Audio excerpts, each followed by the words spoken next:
Hello friends, welcome to smile talk paramedical channel.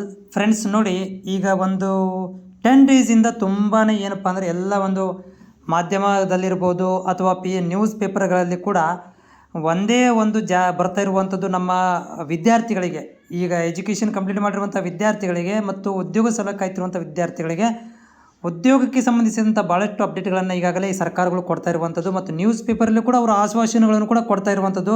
ಸಾವಿರಾರು ಹುದ್ದೆಗಳನ್ನು ಭರ್ತಿ ಮಾಡ್ಕೊತೀವಿ ಅಂಥೇಳಿ.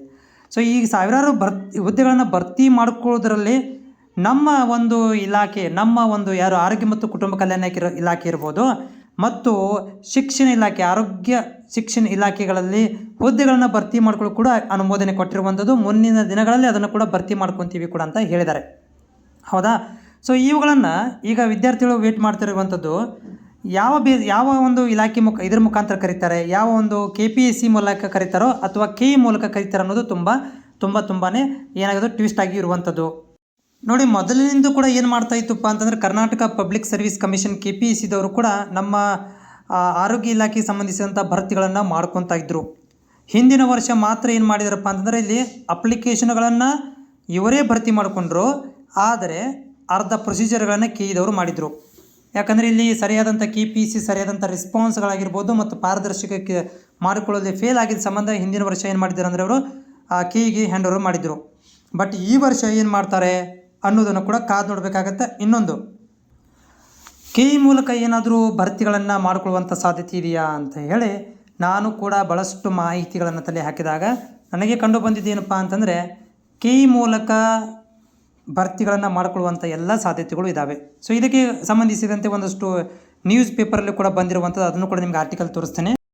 ಇಲ್ಲಿ ನೋಡ್ತಾ ಇದ್ದೀರಿ ನೀವು, KE ಮೂಲಕ ಏನಪ್ಪ ಅಂದರೆ ಪ್ರಜಾವಾಣಿ ಪತ್ರಿಕೆ ಬಂದಿರುವಂಥದ್ದು 18 ಇಲಾಖೆಗಳಲ್ಲಿ ಒಟ್ಟು 11,938 ಹುದ್ದೆಗಳ ನೇಮಕ ಪ್ರಕ್ರಿಯೆ ತಯಾರಿ ಆಲ್ರೆಡಿ ಇವ್ರು ಮಾಡ್ಕೊಂಡಿದ್ದಾರೆ KE ಮೂಲಕ. ನೋಡಿರಿ, KE ಎತ್ತ ಒಲವು ಇದೆ. KE ಎತ್ತ ಒಲವನ್ನು ಇವರು ತೋರಿಸಿದ್ದಾರೆ. 18 ಇಲಾಖೆಗಳಲ್ಲಿ ಏನು ಮಾಡಿದಾರಪ್ಪ ಅಂತಂದರೆ ಇವರು KEಗಳಿಗೆ ಶೀಘ್ರದಲ್ಲಿ ಕೊಡಬೇಕಂತೇಳಿ, ಅಂದರೆ KE ಮೂಲಕನೇ ಎಕ್ಸಾಮನ್ನು ಕಂಡಕ್ಟ್ ಮಾಡಬೇಕು ಅಂತೇಳಿ.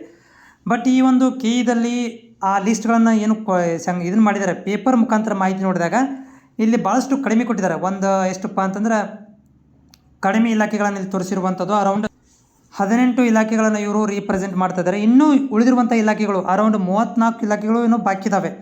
ಅವುಗಳನ್ನು ಕೂಡ ಇವ್ರು ಏನು ಮಾಡ್ಬೋದು ಅಂತಾರೆ KE ಮೂಲಕನೇ ಕೊಡ್ಬೋದು ಅಂತ ನನಗೆ ಅನಿಸ್ತಾ ಇದೆ.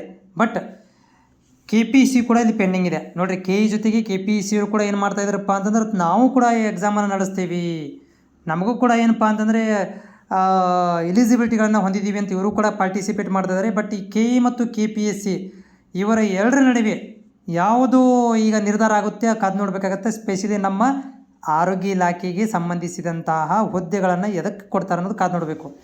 KE ಕೊಟ್ಟರೆ ತುಂಬ ಒಳ್ಳೆಯದು, ಯಾಕಂದರೆ ಬೇಗ ಮಾಡಿ ಮುಗಿಸಿಬಿಡ್ತಾರೆ.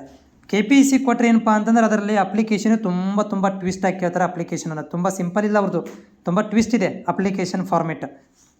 ಆಮೇಲೆ ಈಗ ತುಂಬಿಕೊಳ್ಳುವಂಥ ಭರ್ತಿಗಳು ಯಾವೆಲ್ಲ ಇದಾವಪ್ಪ ಅಂತಂದ್ರೆ, ಈಗ ನೋಡಿ, ನಮ್ಮ ಆರೋಗ್ಯ ಇಲಾಖೆಯಲ್ಲಿ ಅಂತ ಹೇಳೋದಾದರೆ, ನಮ್ಮ ಆರೋಗ್ಯ ಇಲಾಖೆ ಅಂತ ನಾವು ಇದನ್ನು ತಿಳಿಸ್ಕೊಳ್ಳೋದಾದರೆ ನಮ್ಮಗಳಿಗೆ ಬೇಕಾಗಿರುವಂಥ ಹುದ್ದೆಗಳು ಎಷ್ಟಿದಾವೆ ನೋಡಿರಿ. ಆರೋಗ್ಯ ಇಲಾಖೆಯಲ್ಲಿ 1,618 ಹುದ್ದೆಗಳು ಪ್ಲಸ್ ಹೈದರಾಬಾದ್ ಕರ್ನಾಟಕ 21 ಹುದ್ದೆಗಳನ್ನು ಕೊಟ್ಟಿದ್ದಾರೆ. ಹೌದ್ರಿ. ಅದೇ ರೀತಿಯಾಗಿ ಇದು ವೈದ್ಯಕೀಯ ಶಿಕ್ಷಣದಲ್ಲಿ 540 ಹುದ್ದೆಗಳು ಮತ್ತು 8 ಹುದ್ದೆಗಳನ್ನು ಇಲ್ಲಿ ಕೊಟ್ಟಿರುವಂಥದ್ದು. ಅಂದರೆ ಒಟ್ಟಾರೆಯಾಗಿ ಇಲ್ಲಿ ನಾವು ತೋರಿಸಿದ್ರೆ 1,628 ಹುದ್ದೆ ಒಂದು, ಇನ್ನೊಂದು 2,758 ಹುದ್ದೆಗಳು. ಒಟ್ಟಾರೆಯಾಗಿ ಅರೌಂಡ್ 4,000 ಹುದ್ದೆಗಳನ್ನು ಇಲ್ಲಿ ನಮಗೆ, ಒಟ್ಟಾರೆಯಾಗಿ 4,000-4,500 ಹುದ್ದೆಗಳನ್ನು ಇಲ್ಲಿ ನಮಗೆ ಈಗ ಬರುವಂಥ ಸಾಧ್ಯತೆ ಇದೆ. ಅದು KPSC ಅಥವಾ KE ಎರಡರಲ್ಲಿ ಒಂದಂತೂ ಕನ್ಫರ್ಮ್. ನಾನು ಬಯಸೋದೇನಪ್ಪ ಅಂದರೆ KE ಮೂಲಕ ಆದರೆ ತುಂಬ ಒಳ್ಳೆಯದು ಅಂತ ಹೇಳಿ. ಯಾವುದೇ ಥರಂಥ ಅಲ್ಲಿ ಹಗರಣಗಳಾಗೋದಿಲ್ಲ, ಎಕ್ಸಾಮ್ ನೀಟಾಗಿ ಮಾಡ್ತಾರೆ. ಬಟ್ KE ಮೂಲಕ ಆದರೆ ಒಳ್ಳೆಯದು ಅಂತ ನನ್ನ ಅನಿಸಿಕೆ.